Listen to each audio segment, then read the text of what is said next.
Tá gravando? Confirma para mim, por favor, Iago. Creio que sim. Ótimo. Então, boa noite. Vamos iniciar nossa aula de hoje com a revisão dos conteúdos que mais caem no Enem. Eu vou tentar abranger o máximo de conteúdo possível, mesmo aqueles que eu não consegui dar aqui. E a gente vai parando se precisar, se tiver alguma dúvida, volta em algumas aulas. Mas é importante a gente cobrir o máximo de temas possíveis até o dia da prova. Vamos lá. Evolução. Aqui coloquei uma imagem ilustrativa, todo mundo já viu imagens assim, né? É um conteúdo que cai no Enem, não cai tanto, mas o Enem gosta de cobrar uma ou outra. Essa questão aqui do Enem 2016, de Darwin, fala das viagens dele, né? E numa dessas viagens ele observou os tentilhões que tinham bicos com formatos diferentes em cada ilha, de acordo com a alimentação, tudo mais disponível. Agora, Lamarck, ao explicar que o pescoço das girafas teria esticado para colher folhas e frutos no alto das árvores, elaborou ideias importantes sobre evolução. Então, nós temos ideias de dois estudiosos, Darwin e Lamarck. Aí tem o comando da questão, que é a parte mais importante da questão. O texto aponta que uma ideia comum às teorias da evolução propostas por Darwin e Lamarck refere-se à interação entre os organismos e seus ambientes, que é denominada de... Quer chutar, Iago? Você sabe a resposta, não precisa de chutar. Eu ficaria entre a penúltima e a antepenúltima. Recombinação gênica e variabilidade genética, certo? Não. Seria entre seleção natural e recombinação. Ah, tá. Isso, perdão. O que remete você quando a gente fala que a girafa foi esticando o pescoço para colher frutos? Que à medida Lamarckismo, né? E à medida que o ambiente foi proporcionando a seleção de girafas maiores, então cada vez ia aparecer girafas com pescoços maiores, porque se as árvores eram mais altas, só as girafas altas sobreviveriam, né? Então isso engloba muito essa questão de seleção natural. E essa questão também dos tentilhões, que eu não sei o que é, mas tinham bicos diferentes de acordo com a ilha. Ou seja, a disponibilidade de alimento era diferente. Se ele tem um bico fino, ele consegue alimentar nos buracos das árvores, né? Agora, se tem um bico mais grosso, a alimentação é diferente. Mas a questão é adaptação. Por quê? O que está pedindo? A interação entre os organismos e seus ambientes. Não está falando qual teoria evolutiva. Está perguntando qual era essa interação. Tá vendo? Entre os organismos e seus ambientes. Olha aqui, ó, os dois pesquisadores citados no texto apresentam diferentes teorias para a evolução. Lamarck propôs o uso e desuso e a transmissão dos caracteres, enquanto Darwin propôs a seleção natural. Apesar dessas diferenças, ambos dizem que os indivíduos sofrem efeitos da evolução e possuem adaptações para sobreviver ao ambiente, que é o que eu falei dos bicos. De acordo com a disponibilidade de alimento, de cada lugar, o tentilhão possuía bicos em formatos diferentes. Por quê? Através da seleção, somente o mais adaptado àquele ambiente foi sobrevivendo. Pediu a interação entre os organismos e o ambiente, e não a teoria evolutiva, certo? Compreendi. Eu também provavelmente erraria por falta de atenção. Por isso que a parte mais importante da questão é o enunciado da questão, é o comando da questão. Esse textinho aqui, às vezes, te dá até a resposta, mas se você não lê isso aqui, provavelmente você erra. Próxima questão. Superbactérias respondem por um número crescente de infecções e mortes em todo o mundo. O termo superbactérias é atribuído a bactérias que apresentam resistência a praticamente todos os antibióticos. Boa noite, Manuele. Dessa forma, no organismo de uma paciente, vão ler comigo essa questão aqui, Manuele. Chegou na hora certa, só dei uma questão até agora. O termo superbactérias é atribuído às bactérias que apresentam resistência a praticamente todos os antibióticos. Dessa forma, no organismo de um paciente, a população de uma espécie bacteriana patogênica pode ser constituída principalmente por bactérias sensíveis a antibióticos usuais e por um número reduzido de superbactérias que, por mutação ou intercâmbio de material genético, tornaram-se resistentes aos antibióticos existentes. Enunciado. Qual figura representa o comportamento populacional das bactérias ao longo de uma semana de tratamento com um antibiótico comum? O que está trazendo na figura? Bactérias que são sensíveis e bactérias resistentes.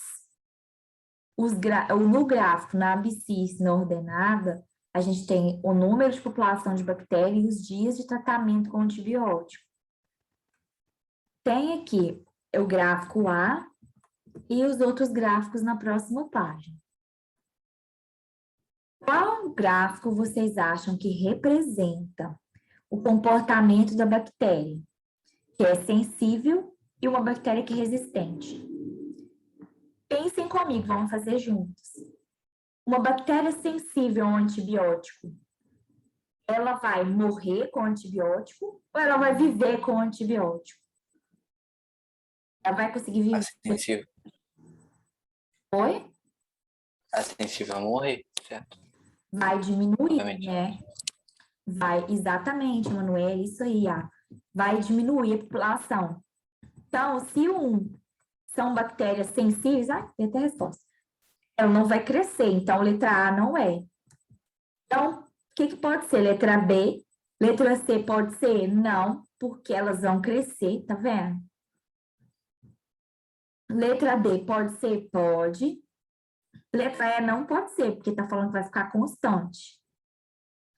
Agora, vamos analisar o outro grupo de bactéria. Então, sobrou letra A, né? Letra D. Qual delas? Vamos pensar. Bactérias resistentes. As bactérias são resistentes. Elas vão diminuir o número, aumentar o número ou manter constante o número? O que acontece quando uma bactéria é resistente a um antibiótico?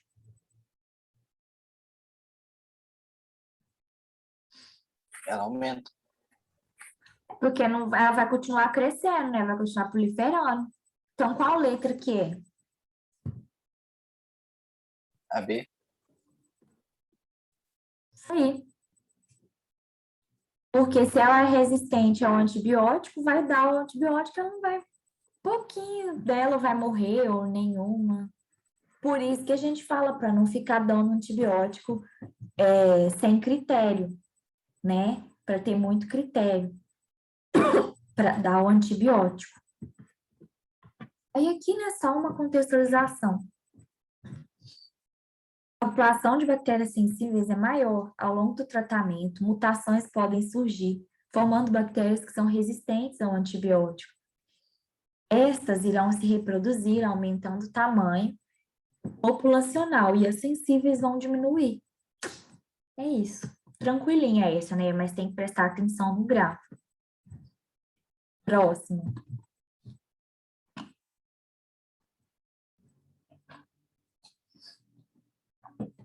Atualmente, O medicamento de escolha para tratar a esquistossomose, causada por todas as espécies do verme esquistossoma, é o praziquantel.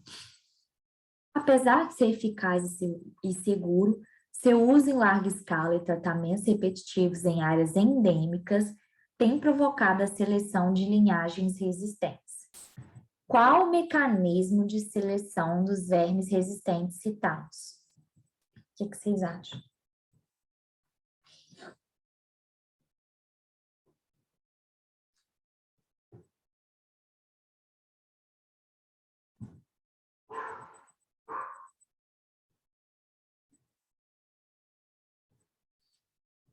Bem simples essa, mas tomem cuidado.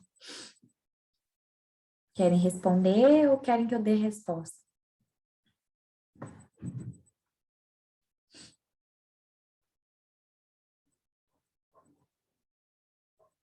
Eu botaria D. D, né? E Emanuele, você, Emanuele.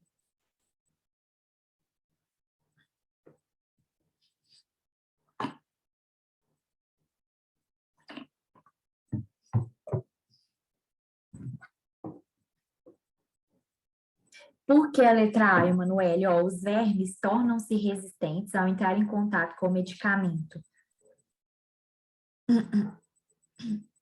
Os vermes, eles não se tornam resistentes, eles já são resistentes. Eles não se tornam resistentes porque eles entraram em contato com o medicamento. Os vermes, eles são resistentes a determinados medicamentos, sensíveis a outros. Os que são resistentes, eles vão sobreviver, eles não vão morrer. E aí é o que vem da letra D, olha. Eles não vão morrer, então eles vão continuar a vida que segue. O belo sentido da palavra, vida que segue. Vão se reproduzir, vão gerar descendentes que também são resistentes, mas isso é independente do antibiótico. Por exemplo, essa resistência dele. O antibiótico que ele faz, ele seleciona. No caso, esse praziquantel, ele vai selecionar quem é mais resistente. Não vai criar a resistência, não, já é assim, entendeu? Já nasceu assim. Ó, letra D, ó. Certo? Deu para entender? Vamos para a próxima questão, qualquer coisa eu volto. Embora seja um conceito fundamental para a biologia, o termo evolução pode adquirir significados diferentes no senso comum. A ideia de que a espécie humana é o ápice do processo evolutivo é amplamente difundida, mas não é compartilhada por muitos cientistas. Para esses cientistas, a compreensão do processo citado baseia-se na ideia de que os seres vivos, ao longo do tempo, passam por... Cuidado para não errar essa questão. O que acontece ao longo do tempo com os indivíduos, com nós humanos?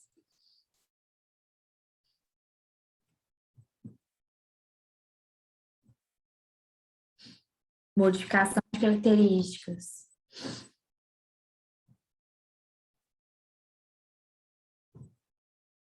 Pois é. A gente está em constante modificação, né, Manuel? Iago, tem alguma opinião?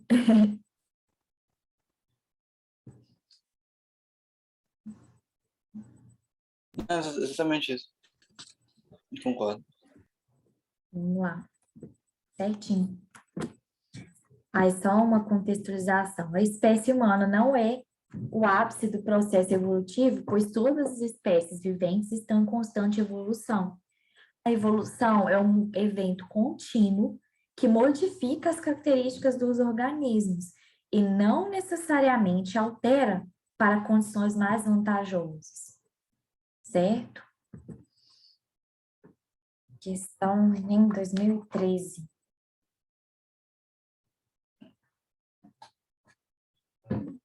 As fêmeas de algumas espécies de aranhas, escorpiões e de outros invertebrados predam os machos após a cópula e inseminação. Como exemplo, fêmeas canibais do inseto conhecido como louva-a-Deus, Enodera aridofolia, possuem até 63% da sua dieta composta por machos parceiros. Meu Deus! Para as fêmeas, o canibalismo sexual pode assegurar a obtenção de nutrientes importantes na reprodução. Com esse incremento na dieta, elas geralmente produzem maior quantidade de ovos. Então, gente, olha que importante esse dado. O que a questão quer? Olha, apesar de um comportamento ser aparentemente desvantajoso para os machos, esse canibalismo sexual evoluiu nesses táxons animais porque, gente, falou, permitiu que a fêmea aumentasse a quantidade de ovos, então vai garantir que essa prole tenha mais sucesso. Então, qual que é a resposta? Emanuele marcaria B. Favorece o sucesso reprodutivo indual de ambos os parentais. Quem dá mais? Iago, o que você acha?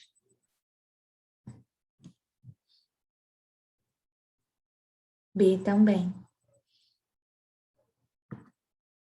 Isso aí, gente.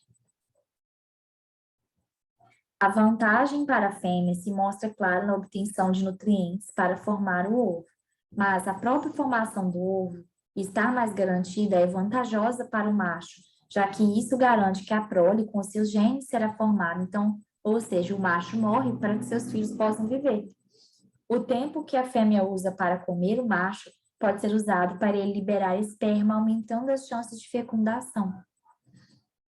Essa daqui eu quero ver se vocês sabem analisar essas árvores filogenéticas. Muito interessante essa questão. Olha só, as árvores filogenéticas representam uma hipótese evolutiva para a família hominida. Isso dá para fazer com várias, né, espécies, várias famílias, na qual a sigla MA significa milhões de anos atrás. As ilustrações representam da esquerda para a direita, gente, esquerda e direita. Orangotango, gorila, humano, chimpanzé e bonobo.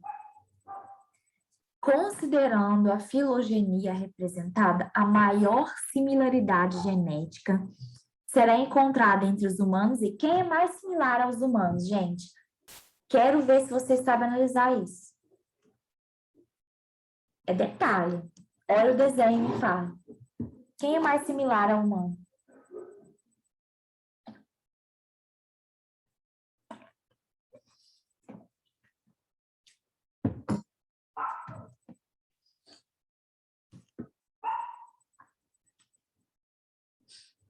Iago acha que é B, né? Gorila e chimpanzé, e Emanuele acha que é E. Gente, eu acho que vocês não sabem analisar a árvore filogenética. Né? Pois é, vão aprender. É básico, é simples, é. Olha só, vou tentar rabiscar aqui. Fechei.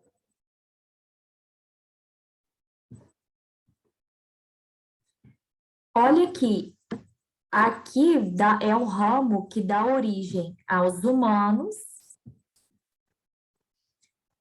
ao chimpanzé e ao bonobo. Então, gente, daqui é a origem comum entre eles. Então, eles são os mais similares, entendeu? Olha que essa interseção legal aqui. Vai desse ponto para a esquerda sai o homem, para a direita sai os dois, chimpanzé e bonobo. Entendeu? Como que faz? Aí, olha, aqui é onde dá a interseção entre o gorila e as outras três espécies, que é o humano, chimpanzé e bonobo. É que na cabeça da gente, né, o gorila parece muito com o humano, né, o comportamento, a gente vê isso no documentário e tudo mais. Mas não, segue o desenho, tá? Deixa eu apagar essa baguncinha aqui. Ah lá, chimpanzé e bonobo. De acordo com a imagem, o chimpanzé e o bonobo são os mais próximos evolutivamente do ser humano. Isso porque o ancestral comum a essas três espécies é mais recente em relação aos demais, aqui, ó. 5,5 a 7 milhões de anos atrás, justamente na interseção que eu mostrei para vocês. Viu? Bobeirinha, questão. Ai, dei até a resposta da outra. Bobeirinha, a gente erra. Vai, gente. Responde as 10, já dei até a resposta, né? Essa questão eu coloquei uma contextualização maior, porque é uma coisa que acontece no dia a dia da gente e a gente acaba deixando passar. Que é essa questão de cães, né? Tem várias raças de cães, misturas de cães que nem existiam, são criadas, que não existiriam em ambientes comuns. Por quê? Olha, algumas raças de cães domésticos não conseguem copular entre si, devido à diferença em seus tamanhos corporais. Então, é uma incompatibilidade física, certo? Ainda assim, tal dificuldade reprodutiva não ocasiona a formação de novas espécies. Essa especiação não ocorre devido ao ou a.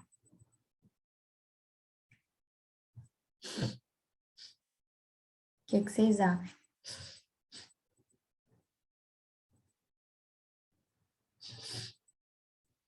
Se eles não conseguem cruzar por uma incompatibilidade, né? Manoel, eu já expliquei isso pra gente, ó. Não sei se você lembra.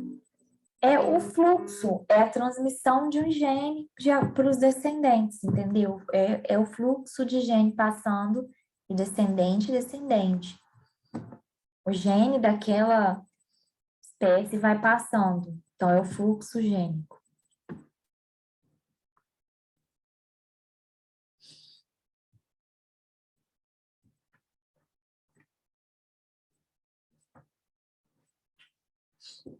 Difícil?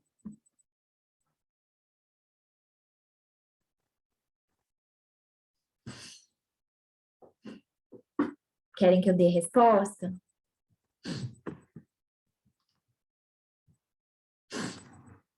Eu já tinha dado, né, a resposta, né?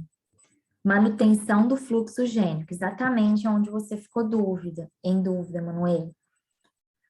Essa especiação não ocorre porque vai manter o fluxo gênico entre as raças, porque as raças pequenas vão cruzar com as pequenas, as grandes vão cruzar com as grandes, porque não tem aquela incompatibilidade física, né? Como que um pinte vai cruzar com um pastor alemão, gente? Tipo assim, o macho, como que vai subir em cima da fêmea? Não tem nem como. Então, olha aqui, eu escrevi né? Completei aqui, peguei algumas resoluções e fui completando. Ó, a característica inerente, né? Ou seja, que não se separa, a característica que está ali, a espécie, é o fluxo gênico entre os indivíduos. Quando não há isolamento reprodutivo entre os indivíduos, eles pertencem à mesma espécie, ou seja, né? Essa questão de não há isolar eles, de não conseguir reproduzir um com o outro.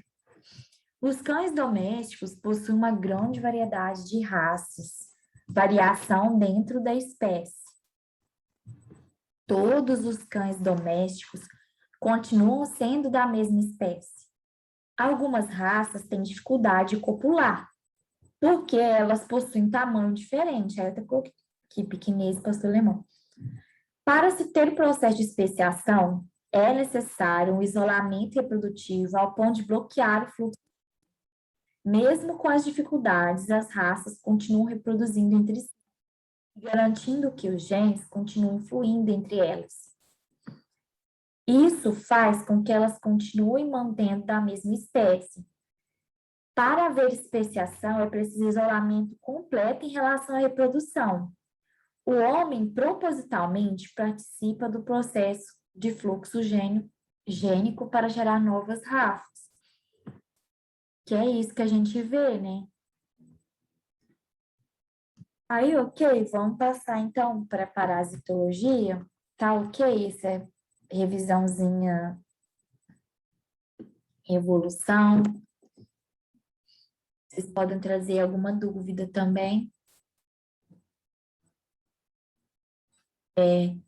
Eu já dei a aula de parasito, então eu trouxe conteúdo de parasito de acordo com as questões, não foi um conteúdo abrangente. Eu peguei conteúdo, né, de acordo com as questões que tinham e adaptei. Ah, cobrava muito disso, então eu vou falar um pouco disso. Agora, eu vou dar só as questões. Se vocês tiverem visto a aula, vocês vão lembrar. Essa daqui, ó, diz que esquistossomose.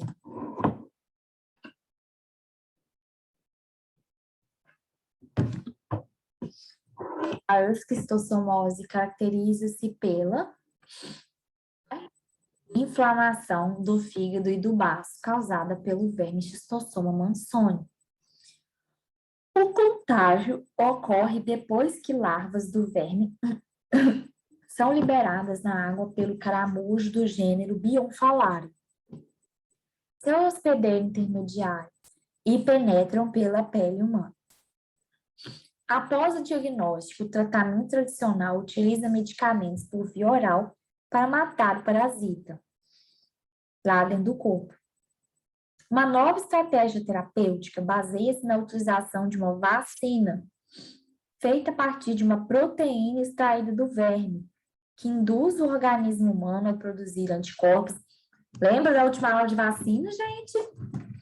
Para combater e prevenir doença. Tema quente para o Enem, tá? Fiquem espertos. Uma vantagem da vacina em relação ao tratamento tradicional é que ela poderá responder aí para...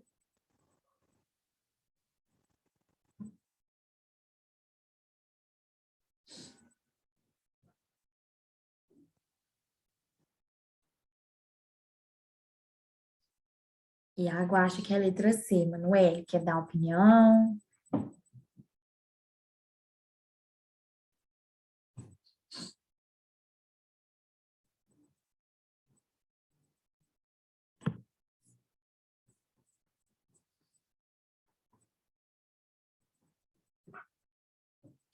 Posso dar a resposta?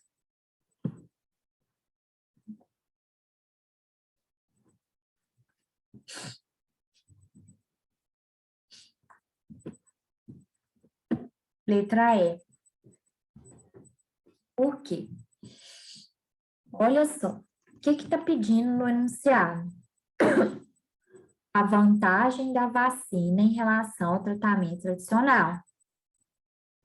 O que o tratamento tradicional faz? Os medicamentos é via oral e mata o parasita dentro do corpo. A ideia da vacina é que o organismo produza anticorpos para prevenir e combater a doença.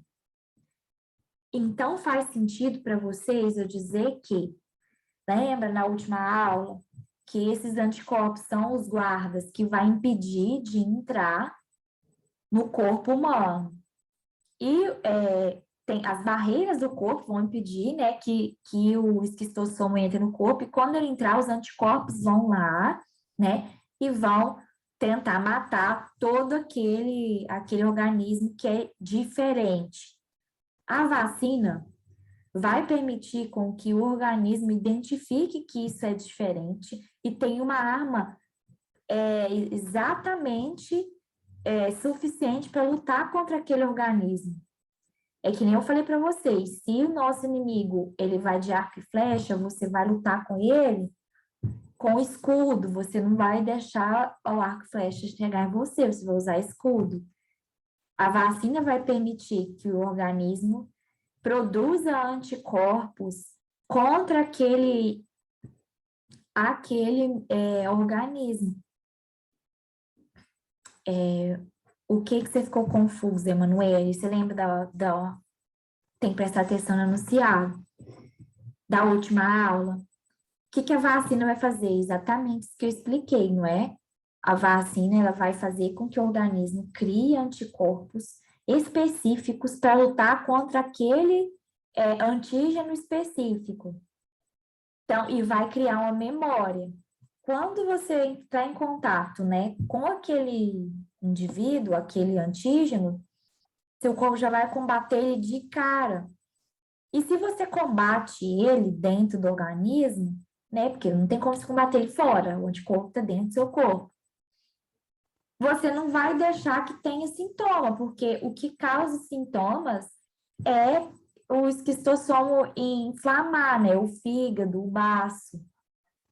Se assim que ele entrar no organismo, seus anticorpos, né, no sangue mesmo, combater, não vai deixar ele infectar, né, entrar no fígado, no baço e causar todos esses problemas. Olha aqui, ó. A vacina permitiria o combate ao verme pelas defesas do corpo antes mesmo da manifestação dos sintomas. Isso ocorre pois a vacina é um método de imunização ativa, permite memória imunológica, no caso, a partir do reconhecimento das proteínas do verme utilizada para a produção de vacina. Ficou claro agora? Ficou mais claro? A aula de vacina está fresquinha na cabeça de vocês.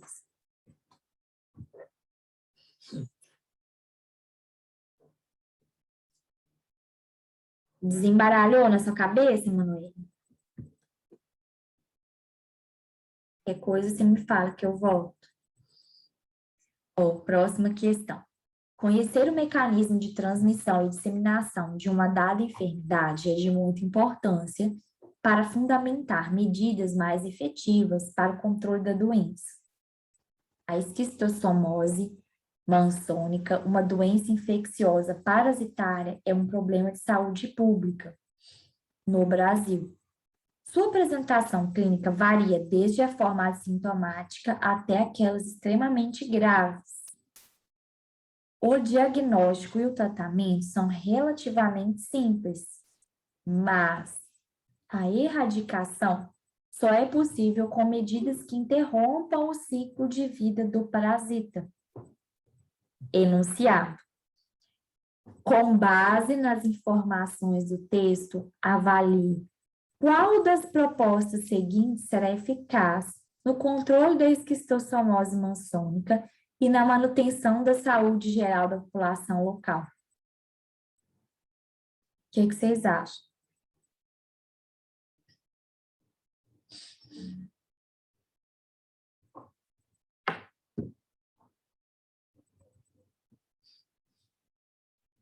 Evitar a contaminação de corpos d'água por ovos de esquistossomo com a construção de instalações sanitárias. Manoel também, né?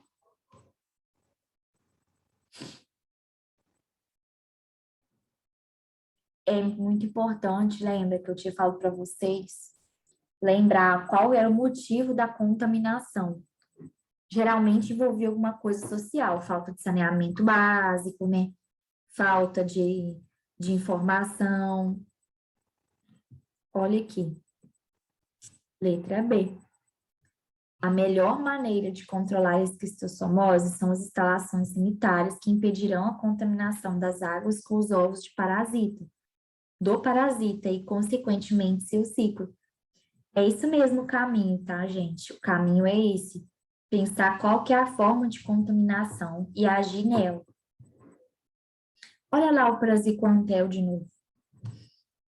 Atualmente, o mecanismo de escolha para o tratamento da esquistossomose causada por todas as espécies do verme xistossoma é o praziquantel. Apesar de ser eficaz e seguro, seu uso em larga escala e tratamentos repetitivos têm provocado a seleção de linhagens resistentes. Qual o mecanismo de seleção dos vermes existentes?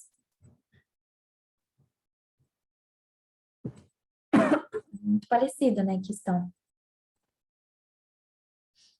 Ah lá, olha, o que que a gente falou? A gente falou exatamente essa questão na última coisa lá. O que que vocês acham? No último tópico lá, ó, quer ver?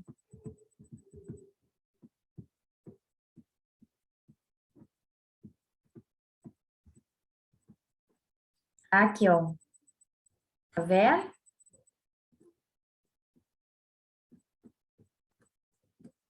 Passou até despercebido, porque eu peguei dos slides da nossa aula. Olha lá, olha. Aqui até explica melhor também, olha.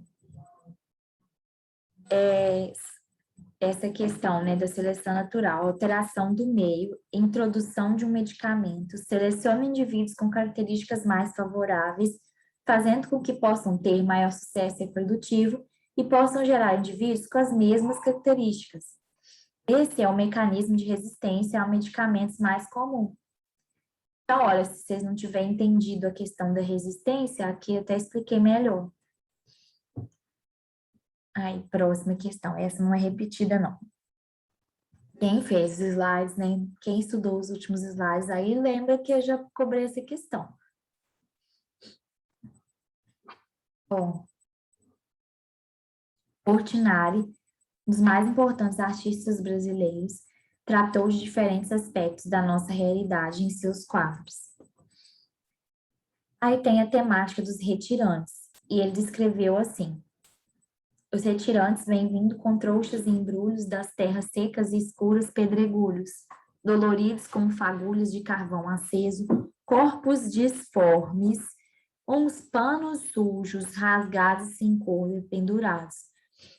Homens de enorme ventre bojudo, gente, olha lá, corpos disformes, ventres bojudos. Mulheres pançudas carregando no colo um garoto remelento e choramingão. No texto, algumas das pessoas provavelmente estão infectadas por Schistosoma mansoni. Aí um exemplo é, né, os homens de ventre bojudo corresponderiam aos doentes da chamada barriga d'água. O ciclo de vida do Schistosoma mansoni e as condições socioambientais de um local são fatores determinantes para criar ou para maior ou menor incidência dessa doença. O que eles querem? O aumento da incidência da esquistossomose ocorre por quê? Se deve à presença de quê? Quem transmite esquistossomose, gente? Pois é, mas respondam para mim, são mosquitos, são roedores, são gatos? Vocês lembram? Não. O que causa esquistossomose no humano? Schistosoma mansoni. O que é o Schistosoma mansoni?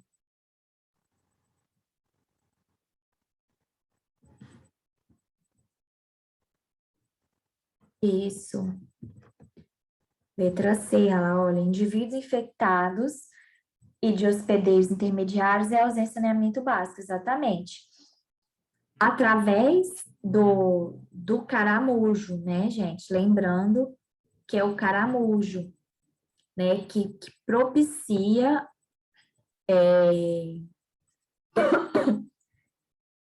que faz esse intermédio, né, desse parasita entre o ambiente e o humano. Ó, uma idosa residente em uma cidade do interior do país foi levada ao hospital por sua neta.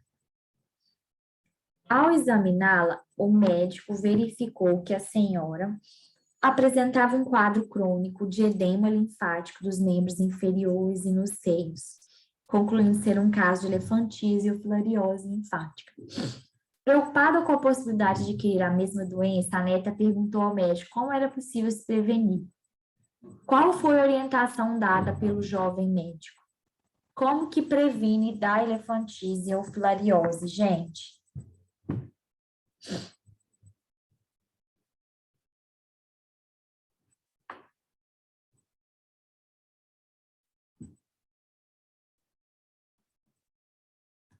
Usar repelentes e telas em janelas, já que a doença é transmitida por mosquito.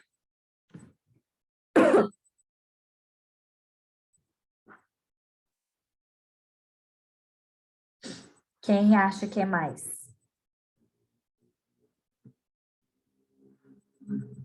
Falta... Ah, tá. Maria Luísa já entrou, né, Maria Luísa?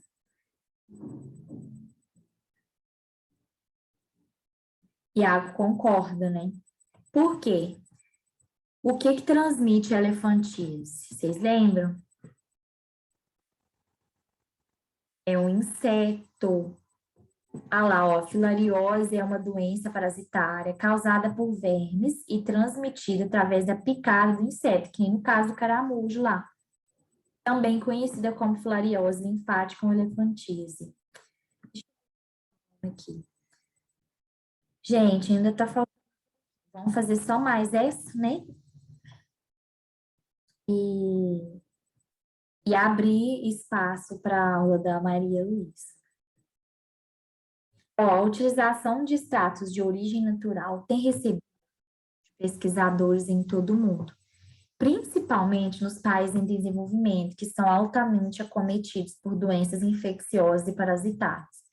Um bom exemplo dessa utilização são produtos de origem botânica que combatem insetos. O uso desses produtos pode auxiliar no controle da... O que vocês acham?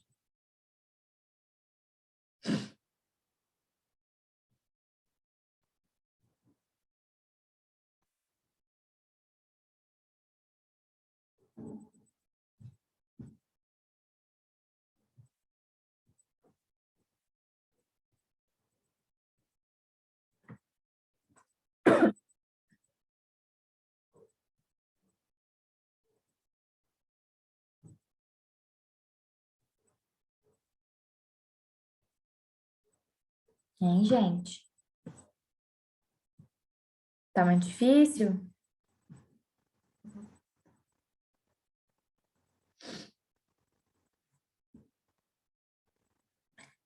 Talvez, por que talvez, Iago?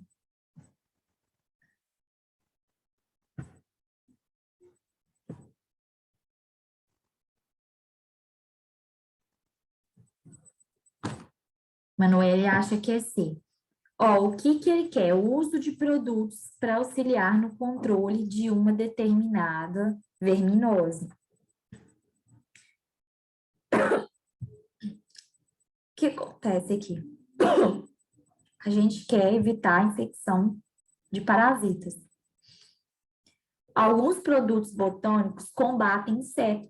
Gente, quer ver? Citronela, você já ouviu falar? Aquela vela de citronela, que aí o mosquito vai e não, né? E não vai, o pernilongo não vai gostar daquele lugar, então vai evitar que ocorram picadas. É um exemplo, tá?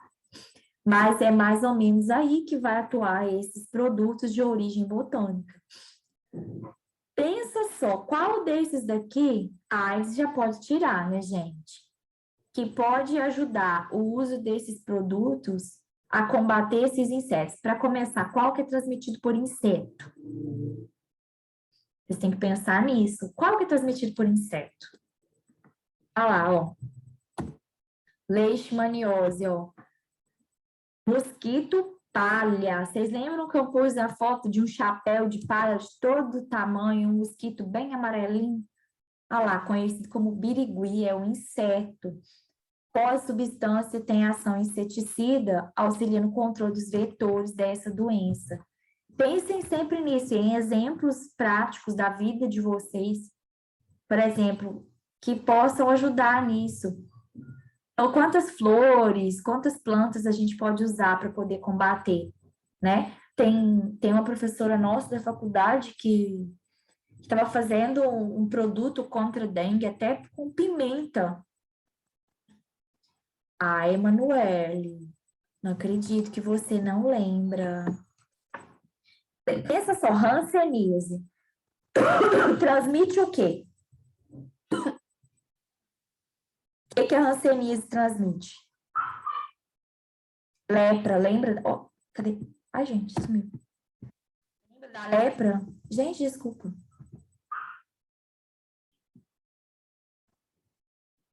Pois é. Gente, vamos finalizar a aula, vamos continuar desse exercício aqui. Aí vamos fazer assim, eu vou tentar pegar os desenhos do slide anterior para vocês guardarem pelo desenho. Meu WhatsApp tá que toca aqui. Pode ser assim? Aí na próxima aula a gente continua dessa questão Só para vocês recordarem através dos desenhos, né? Acho que vai ficar melhor, né, Manoel? Para resfriar a cabeça. Então tá, gente, vou ceder o espaço aqui para Ana Luísa, gente, tô confundindo até os nomes. Desculpa, Maria Luísa. Estou Tá tudo bem. finalizando. Cansaço do final do ano. Boa aula, tá, Maria Luísa? Obrigada. Boa Tchau. noite.